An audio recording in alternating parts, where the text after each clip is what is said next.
में मर भी गया 32 साल की उम्र में। यानी 1300 साल पहले इन्होंने बुद्ध को शिवजी बना दिया और बुद्ध के जो स्तूप थे उनको तोड़ा, जो छोटे स्तूप बचे इनसे नहीं टूटे उनको शिवलिंग का नाम दे दिया।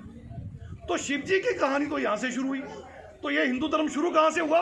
1300 साल पहले, इस्लाम के भी बाद में। अब इनका दूसरा सेक्ट है विष्णु वाला, जिसको ये वैष्णव कहते हैं। वैष्णव को शुरुआत करने वाला बंदा तमिलनाडु में पैदा हुआ, नाम था उसका रामानुजाचार्य, और वो 11वीं शताब्दी में पैदा हुआ। और तीसरा सेक्ट इनका है शाक्त मत। ये जो आप देखते हो दुर्गा, ये काली, ये वैष्णवी, जितनी भी माताएं हैं, ये 13वीं शताब्दी में उन्होंने बुद्ध की छोटी मूर्तियां और जो बुद्धिस्ट आइकन हमारी माता तारा थी उनके आइकन को इन्होंने देवियों में कन्वर्ट किया। तो ब्राह्मण धर्म जो है, जिसको ये हिंदू धर्म कहते हैं, उसकी शुरुआत जो है वो 1300 साल से ज्यादा पुरानी नहीं है।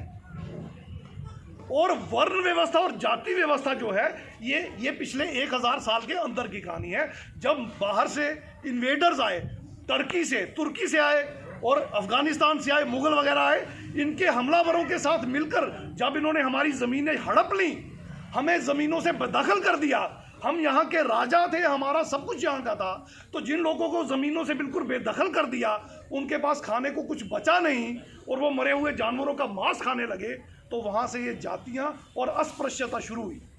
क्योंकि बुद्ध जो है, बुद्ध जीव को मारने के विरोध में थे।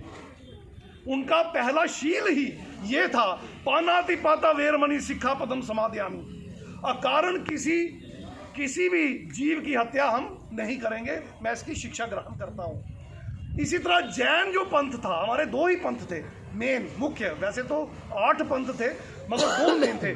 जैन भी जो है किसी भी जीव को छोड़िए, किसी कीड़े मकोड़े तक को मारने की इजाजत नहीं देता था। बाहर से आए यूरेशिया से विदेशी ब्राह्मणों ने उसका सहारा लेकर हम पे वो चीज़ें थोपी, और जो लोग ज़मीनों से बेदखल इन्होंने करवा दिए, वो जब खाने के लाले पड़ गए उनको, वो मरे हुए जानवरों का जब मांस खाने लगे, तो उन्होंने इनको अनटचेबल डिक्लेयर करवा दिया। तो ये अनटचेबिलिटी, वर्ण व्यवस्था और जाति व्यवस्था, ये पिछले 800-900 साल, 1000 साल के अंदर की कहानी है। आज से 800 साल पहले का जो इतिहास मिलता है उसमें सिर्फ 20 जातियां थी, सिर्फ 20, पेशे के बिना पे 20 जातियां थी। आप प्रोफेशन गिनने बैठोगे 40 से ऊपर नहीं मिलेंगे आज की डेट में, तो तब 20 ही होंगे। मगर आज 6743 जातियां हैं।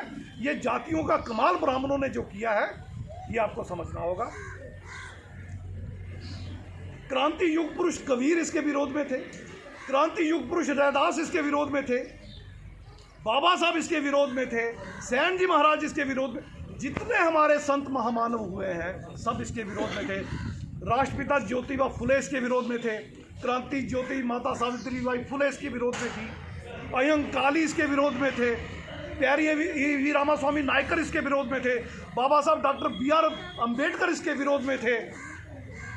इसके बावजूद हमने उनकी ये बात आज तक नहीं मानी।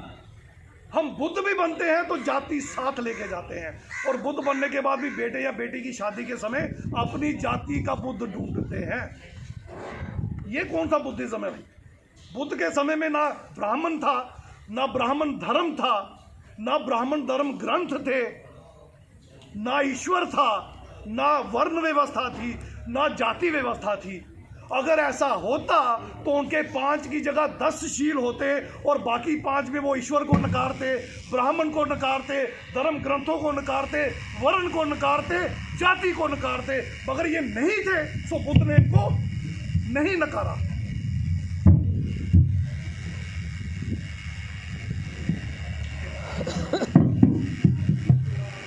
इससे ये साबित होता है कि जो चीज उनके समय में नहीं थी उसको बुद्ध ने नहीं नकारा। आप उनके त्रिशरण को देख लीजिए, पंचशील को देख लीजिए, अष्टांगिक मार्ग को देख लीजिए, कहीं बुद्ध ने वर्ण जाति की ईश्वर की कोई बात ही नहीं की, क्योंकि ये कंसेप्ट तब था ही नहीं। और तथागत गौतम बुद्ध पहले नहीं थे, 28वें थे, इनसे पहले 27 हो चुके थे। वो थीसिस चलता चलता जब इन तक पहुंचा तो इन्होंने उसको कंपाइल करके फाइनल फाइंडिंग दे दी।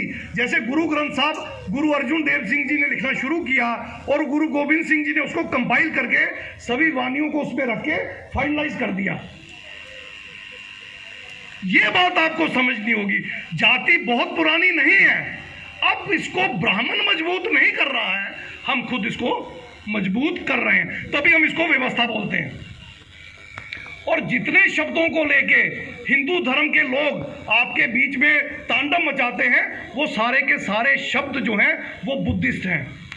जैसे स्वास्तिक ब्राह्मणों का नहीं है, ये उल्टा किया उन्होंने, एंटी लॉकिंग स्वास्तिक बुद्धा का दिया हुआ कंसेप्ट है, इन्होंने उसको लॉकिंग कर दिया। लॉकिंग मतलब बंद करना, आपकी बुद्धि को बंद कर दिया। बुद्धा ने कहा बुद्धि को खोलो, इन्होंने कहा बुद्धि को बंद कर दो। इसी तरह इनका एक बड़ा मशहूर शब्द है ओम। ओम बुद्धिस्ट शब्द है। आप कहीं भी चले जाइए बाहर विदेशों में, या अगर आप लेह वाली साइड चले जाते हैं, या आप अगर हिमाचल के बुद्ध मठों में चले जाएं, तो वो अपने हाथ में कैसे घुमाते रहते हैं कुछ चीज, देखा होगा आपने, और वो गाते हैं ओम मणि पद्मे होम, ओम मणि पद्मे होम। ये बुद्धिस्ट शब्द है सारे। ये जो नाम के साथ श्री लगता है, अब जो खुदाई में चीजें मिली हैं उनको पढ़ने के बाद पता चला है हमारे बुद्धिस्ट पूर्वज नाम के साथ सीरी लगाते थे। श वर्ड तब लेटर नहीं हुआ करता था, तो सीरी लगता था, वही सीरी आगे चल के इनका श्री बन गया। और बुद्ध का नाम सिद्धार्थ गौतम नहीं था, सिद्धार्थ इनका नाम नहीं था। शिलालेखों में प्रसन्नजीत जो इनके टाइम के थे, इनके समकालीन थे, उनके शिलालेखों से इनके नाम का पता चला है, इनका नाम सुकीति है। कितना घालमेल है। इनकी वाइफ का नाम यशोधरा नहीं है, शाह ही नहीं था, उसका नाम था भद्रा। भद्रा, तभी काली माता को भद्रकाली बोलते हैं। ये बुद्ध से जुड़े हुए हैं, भद्रकाली। और दिवाली वाले दिन जो आप लक्ष्मी की पूजा करते हो, जिसमें दोनों तरफ दो हाथी हैं, बीच में एक देवी बैठी हुई है जिसको आप लक्ष्मी माता बोलते हो, वो बुद्ध की माता महामाया है। ये खुदाई में मिल चुके हैं ये सब कुछ। और ये जो शेरा वाली माता का कंसेप्ट है, आपको शायद पता ना हो, 18वीं शताब्दी में ये ब्रिटेन का कंसेप्ट है। ये उनकी वहां की महारानी है जो त्रिशूल लेके खड़ी है, और उसको उन्होंने आपके ऊपर थोप दिया। अब ऐसा क्या चमत्कार है इन ब्राह्मणों के पास कि ये अपनी जो चीज हम पर थोपना चाहते हैं वो थोपने में सफल हो जाते हैं, और हम सही और सच्ची चीजों को भी लोगों में नहीं पहुंचा पाते। ऐसी क्या चीज है, जब हम इस पे फोकस करेंगे तो हमें बाबा साहब समझ में आएंगे। वो चीज है प्रचार और प्रसार। हम सिर्फ इन बैंकेट हॉलों में कुछ जगहों पे बात की चर्चा करते हैं, और गिने चुने लोग ही रिपीटेडली इकट्ठे होते हैं, तो ये बात हम लोगों तक ही रह जाती है। लेकिन ब्राह्मण हर गांव में एक मंदिर बनवा के एक पंडित को हम बिठा देता है, और पंडित क्या करता है, हमारी महिलाओं को डरा डरा कर और लालच दे देकर हिंदू धर्म के जाल में फंसा लेता है। मेरी माताएं, बहनें, मेरी बच्चियां यहाँ मेरी बात का बुरा ना मनाएं, सिर्फ बेसिक बात को समझने की कोशिश करें। हम बुद्ध धर्म से कब बाहर आए? कभी नहीं आए। कोई ऐसी तारीख बता दो जब बुद्ध से हम SC बने, ST बने, OBC बने, या जातियों में आए। कभी ऐसी कोई तारीख है क्या? हमारी कभी कन्वर्जन नहीं हुई। आज भी हम बुद्ध ही हैं, सिर्फ गलती से खुद को हिंदू मान रहे हैं। क्यों? करके बड़े के मरने पे हम सर मुंडवाते हैं। ये बुद्धिस्ट कल्चर है। आज भी हमारे घरों के रीति रिवाज बुद्धिस्ट हैं। वो जो बुटना आप लगाते हो शादियों में लड़की को या लड़के को, ये हमारा बुद्धिस्ट कल्चर है। ये हमारा बेसिक कल्चर है जो हमसे ब्राह्मण ने छीन लिया। वो भगवा वस्त्र जो ब्राह्मण पहनता है, ये भगवा ब्राह्मण का नहीं है, ये बुद्धों का है। आप अगर जातियों के नाम पे ध्यान देंगे तो भी समझ में आएगा। जैसे नाई एक जाति है, नाई कोई जाति नहीं होती, शब्द है न्यायी, और न्यायी का मतलब है न्याय करने वाला, और न्याय करने वाला राजा होता है। जिनका राज था वो न्यायी थे, अब नाई हो गए। जैसे एक जाति आपने सुना होगा चीर, चीवर, वर्ड है चीवर, उसको डोगरी में चीर बोलते हैं। आप देखो OBC की लिस्ट में चीवर लिखा हुआ है। वो चीवर क्या है? वो जो बुद्धिस्ट लिबास है, वो जो पहना हुआ, उसको चीवर बोलते हैं। ये वो लोग थे जो हमारे प्रचारक थे, जो हमारे धर्म का प्रचार घर घर जाकर करते थे, वैसे जैसे आज ब्राह्मण करता है। मगर ये इन लोगों को पता नहीं, अब ये माता की पूजा करते हैं और माता की भेंटें गाते हैं। और हमारे SC ST OBC के लोग जब फाइनेंशियली अपनी औकात से आगे बढ़ जाते हैं तो अपने घर में जगराता रखवा कर खुद जूते खाते हैं। बुरा लग रहा है ना? लगना चाहिए। क्या बताते हैं वो जगराते में? आप नीच कैसे बने, तारा रानी किरली पे ये कड़ाच, यही सुनाते ना। और फिर वो क्या कहते हैं, ऐसे आप नीच बने, मतलब आप क्या थे पिछले जन्म में, आप वैसे थे, तो ये आपके पिछले जन्मों के कर्म में आप नीच बने। ये जूता खाने के लिए हमारे SC ST OBC के लोग जब पैसे की औकात से आगे बढ़ जाते हैं तो उनको घर बुला के जूते खाते हैं, वो जूते लगाते हैं, पैसे भी लेते हैं और चले जाते हैं और हम तालियां बजाते हैं। तो बाबा साहब को समझना है तो चीजों को समझना होगा, इतिहास को समझना होगा। हमारा इतिहास दुनिया का सबसे ग्लोरीफाइड इतिहास था, सबसे खूबसूरत इतिहास, स्वर्णिम काल था हमारा वो, जब तथागत गौतम बुद्ध का जमाना था। पूरी दुनिया का 30% ट्रेड, दुनिया का लीडिंग ट्रेड कंट्री इंडिया था।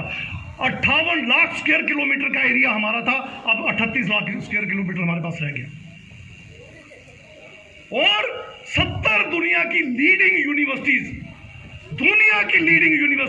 तक्षशिला, नालंदा, विक्रमशिला, उज्जैन, 70 लीडिंग यूनिवर्सिटियां भारत में थी। पूरी दुनिया से लोग उठकर यहां आकर साइंस पढ़ते थे, मैथ पढ़ते थे, अपनी भाषा पढ़ते थे, धम्म लिपि पढ़ते थे और जाके अपने देश में उसे लोगों को पढ़ाते थे। जापान बुद्धिस्ट कंट्री है, मगर बुद्ध का धम्म वो यहां से लेके गए। तो जिन देशों में बुद्ध का दम है, क्या वहां जाति है? नहीं है। और जिस कंट्री से बुद्धिज्म निकला वहां हिंदू धर्म को आपने मान लिया, और हिंदू धर्म को मानने की वजह से अभी पीछे मैंने SC ST OBC की तकरीबन जातियों के कुछ प्रोग्राम 5-6 करवाए। मैंने उनसे कुछ रिक्वेस्ट की, उन्होंने मान ली, मगर जब करने की बारी आई तो मेरी ओहदेदारी चली जाएगी, मेरी ठेकेदारी चले जाएगी, नहीं किया। मैंने उन्हें कुछ सुझाव दिए। पहला सुझाव दिया, मैंने कहा SC ST OBC के जितने प्रधान हैं वो एक प्रेस कॉन्फ्रेंस करके कहें कि हम रोटी बेटी के रिश्ते खोल देंगे, हम किसी को भी ऑफेंड नहीं करेंगे, जो इंटरकास्ट मैरिज करेगा हम उसका साथ भी देंगे, उसे ऑनर भी करेंगे, कुछ फाइनेंशियल असिस्टेंस भी देंगे। उन्होंने कहा ठीक है जी, मान लिया। करने की बारी आई, अब उन्होंने सोचा ये करेंगे तो मेरी ठेकेदारी तो जाति की है, मुझे कौन मानेगा। दूसरा मैंने कहा ठीक है, आप अपनी सभा पे लिखो, रविदास सभा, कुमार सभा, नाई सभा, जो मर्जी लिखो, लेकिन मोहनजोदड़ो और हड़प्पा का एक बैल का सिंबल है, देखा ना आपने?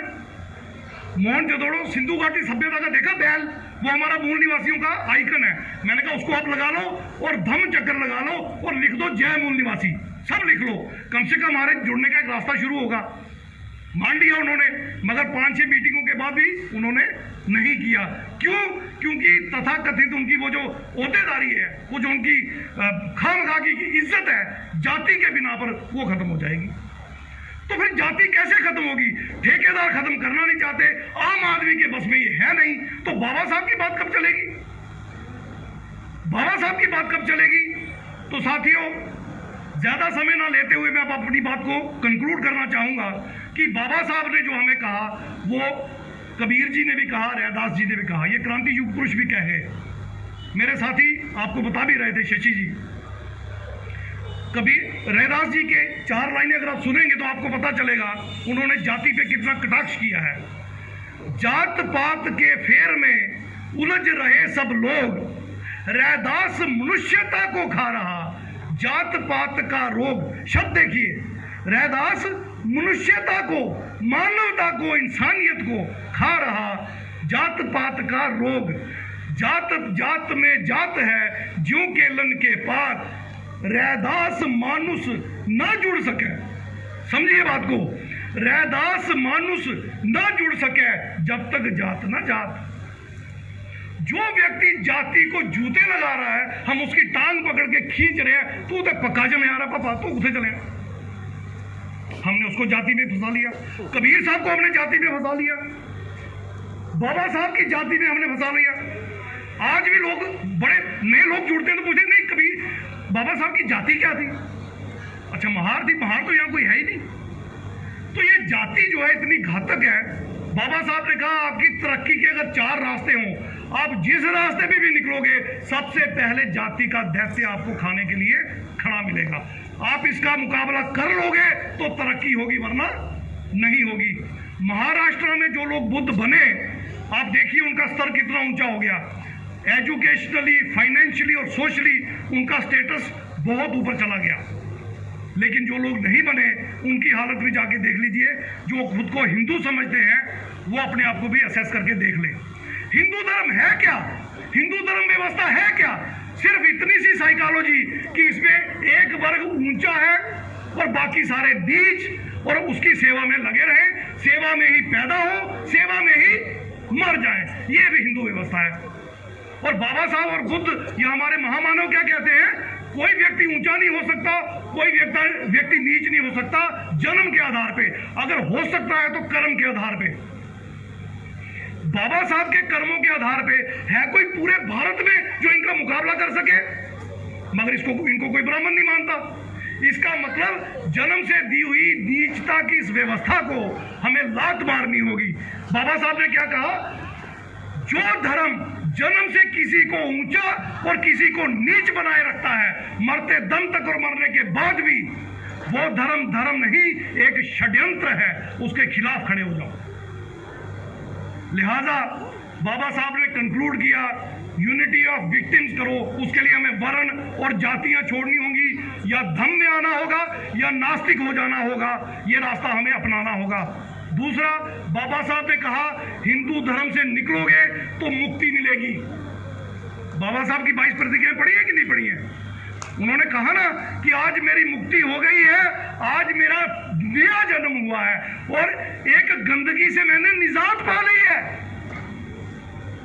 इसका मतलब जो लोग हिंदू धर्म में हैं उनकी कभी मुक्ति नहीं होगी, उनको कभी निजात नहीं मिलेगी गंदगी से, और वो उसी गंदगी में पैदा होंगे। जब तक हिंदू रहेंगे, अगर मरते दम तक रहेंगे तो उसी गंदगी में मरेंगे, और मरने के बाद भी उनकी अगली पुश्तें टैक्स देती रहेंगी ब्राह्मणों को अपने उस मरे हुए बाप का। ये व्यवस्था है, जबकि बुद्ध धर्म में ऐसी कोई व्यवस्था नहीं है। कोई जीते जी आपको नीचा नहीं कह सकता, कोई मरने के बाद आपका टैक्स नहीं ले सकता। आप अपने बच्चे का खुद नामकरण करें, अपने घर की खुद घरपति करें, अपने बच्चों के खुद अच्छे रिश्ते तय करें। अपना जीना, अपना मरना, अपने संस्कार जो हैं, जो अपनी संस्कृति है, वो आप खुद निभा सकते हैं अगर आप बुद्ध के धम्म में चले जाते हैं, या पूरी तरह से नास्तिक हो जाइए। बाबा साहब ने स्पेशल मैरिज एक्ट बना रखा है, और रजिस्टर ऑफ मैरिजेस का ऑफिस अवेलेबल है। कोई भी 18 साल की लड़की, 21 साल का लड़का 2 विटनेस के साथ वहां जाके शादी कर सकता है। तो क्या जरूरत है उस पोंगा पंडित अनपढ़ जाहिल बोधी मास्टर के पांव में सर लगाने की? क्या जरूरत है उसको पैसे देने की? क्या जरूरत है अपने घर का सारा ड्राई फ्रूट और मिठाइयां और फल फ्रूट पूरा बांध के उसको देने की? जब बाबा साहब ने आपके मरने जीने के सारे रास्ते आपको बता रखे हैं, अगर कल मेरी मृत्यु हो जाए, उठा के ले जाइए। मृत्यु एक सत्य है, फलाना बंदा अमर रहे, जाके उसको लकड़ी पे रखो, कर दो उसका संस्कार, आगे जो खाना वाना बनाना है खाओ पियो और जाओ। जो मर गया, जिंदगी तो आगे चलेगी। क्या जरूरत है एक पंडित को वहां बुलाने की? वो करीब कुछ करेगा, आपको समझ में नहीं आएगा। निकालो जी 1100, निकालो जी 2100, निकालो जी 5100, ये जी मिठाई भी रखो, बर्फी भी रखो। आपकी डेड बॉडी पड़ी है, वो बर्फियां और मिठाइयां खा रहा है और आपके पैसे भी ले रहा है, और आप उसके पांव पे सर रख के जी पंडित जी, जी पंडित जी। और कब निकलोगे इस गंदगी से भाई? क्या जरूरत है? क्या कंट्रीब्यूशन है किसी पंडित का आपके बच्चे पैदा करने में? मियाँ बीवी की अपनी खुशी या ख्वाहिश है, या उनकी अपनी जो भी चॉइस है, उन्होंने बच्चा पैदा किया, फिर पंडित क्यों उसका नाम रखेगा भाई? आप बच्चा पैदा कर सकते हैं, आप नाम नहीं रख सकते। इतनी जहनी गुलामी आपकी, और आप बात बाबा साहब की करते हैं। वो पंडित जिसकी बेटी विधवा हो चुकी होती है, जिसका बेटा फांसी लग के मर चुका होता है, आपके टिवड़े देख के आपके ग्रह बता रहा होता है। वो आपकी बेटी और ज्वाई के गुण मिला रहा होता है, अपनी बेटी के उससे मिलते नहीं। अपनी कई पंडितों की बीवियां भाग गई हैं, भागी कि नहीं भागी? या मैं लिस्ट दे दूं आपको। उन पंडितों ने अपना ग्रह नहीं देखा, अपनी पत्नी के ग्रह नहीं देखे, कब भाग जाएगी? उसको अपनी मौत का पता नहीं। तो कब निकलोगे? तो आखिर में छोटी सी स्टोरी, छोटी सी पर्सनल आप बीती सुना के मैं अपनी बात को खत्म करूंगा। ओबीसी वाले बड़े ब्राह्मणवादी हैं, मेरे परिवार में भी बहुत सारे हैं। मेरी बहन भी मुझसे लड़ती रहती है, पागल हो गया भाई हमारा। मेरी कजन्स हैं काफ़ी। अब पहले आपको पता बच्चे ज़्यादा होते थे, कुंबा भी बड़ा होता था, अब तो 2 पे 1 पे आ गए। तो मेरी काफ़ी सारी कजन्स एक फंक्शन में बात कर रही थी, तो बात चली जी बेटे का बड़ा बुरा हाल है, पढ़ा भी लिखा भी, नौकरी नहीं मिली, अब आवारा हो गया है, ये है वो, तो कुछ होना चाहिए या शादी करवा दे। तो ये चर्चा चल रही थी किसी बच्चे को लेके। तो मेरी कज़न जिसका वो बच्चा था वो कहने लगी, मैंने उनको ये बातें बताता रहता हूँ, तो मैं आ गया तो कहते नहीं कुछ बातें इसकी भी ठीक है, ये ठीक कहता है। तो कहते क्या हुआ? कहते उसी बच्चे के सिलसिले में ये जानीपुर से आगे एक बैंकेट हॉल है प्रेम पैलेस करके, अगर आपने देखा हो, उसके साथ ही एक पंडित रहता था। तो कहती बड़ा मशहूर पंडित। तो मुझे किसी ने कहा जी वहाँ चले जाओ। तो हम 2-3 बहनें जाके उसके पास बैठी, उसने सारा देखा उसका, उसने कहा जी 15 दिन बाद आना, ये सामान लाना, बड़ी लिस्ट दे दी उसने, ये सारा सामान भी ले आना और इतने पैसे देना, सुबह 11 बजे से शाम 6 बजे तक मैं इतने यज्ञ करूंगा, इतने हवन करूंगा, आपके बेटे की नौकरी भी लग जाएगी और आपके बेटे की शादी भी अच्छे घर में हो जाएगी। तो मेरी कज़न कहने लगी हम आ गए। अब 2-3 दिन पहले मैंने सारा सामान इकट्ठा कर लिया, तो मैंने कज़नों को फ़ोन किया कि चलेंगे सारे। इकट्ठे हुए, गाड़ी में बैठे, वहाँ गए, गाड़ी लगाई, तो वहाँ देखा तो गाड़ियाँ की लाइनें लगी हुई, बड़ा रश। तो मैंने कहा यार पंडित पागल है, हमें टाइम दे दिया, इतने लोगों को बुला रखा है इसने। तो कहती इतने में देखा तो एक बंदा बड़ा गला भरा हुआ रोने वाली हालत में खड़ा।